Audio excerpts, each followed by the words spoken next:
Good afternoon, good evening, good morning, whatever time it is where you are. I'm glad that you're with us. Just a couple announcements. Sounds of Harmony is going to be here on Monday. If you haven't made a reservation for that yet, call the church office. They would like those by this Friday. Also, the pork dinner is coming up soon, and you'll be getting in your mail information about that. Make sure that you open it up, take a look, read it, participate in it. It's always a lot of fun.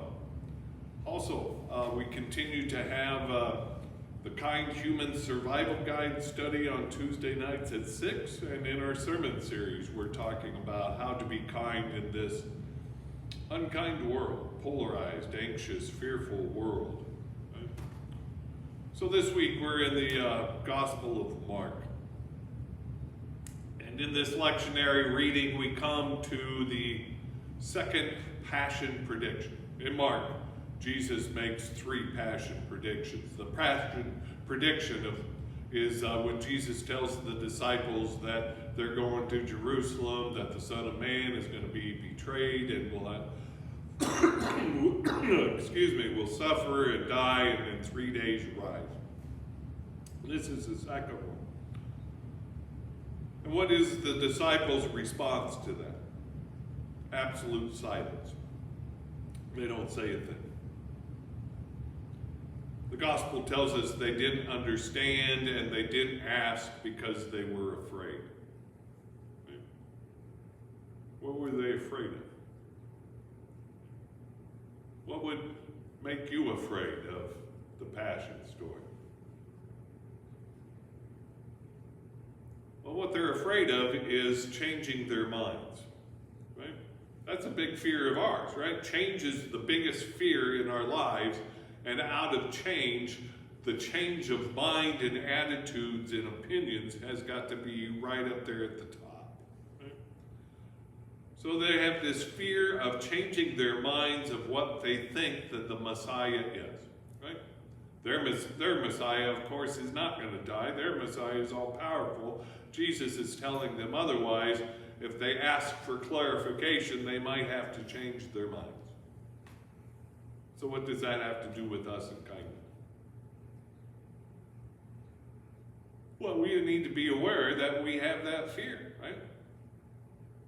We have these preconceived notions about other people, and instead of listening and asking questions to know them better, to understand why it is that they think the way they think or do the things they do, instead of trying to understand, we ask no questions because we don't want to change our minds.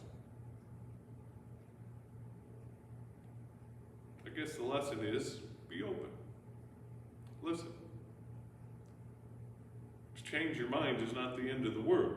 It might be more work in your life, but it's not the end of the world.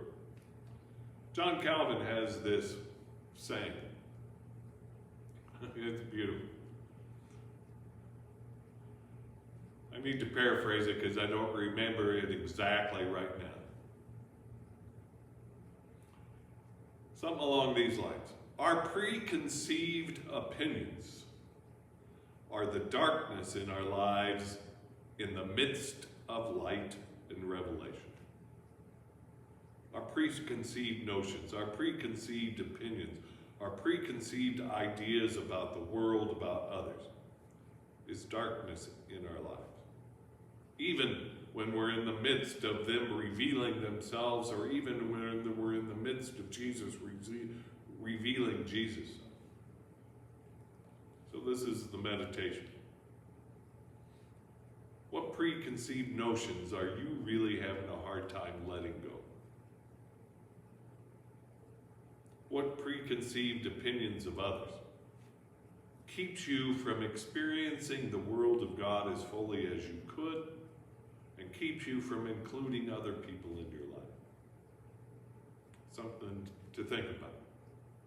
We'll see you soon.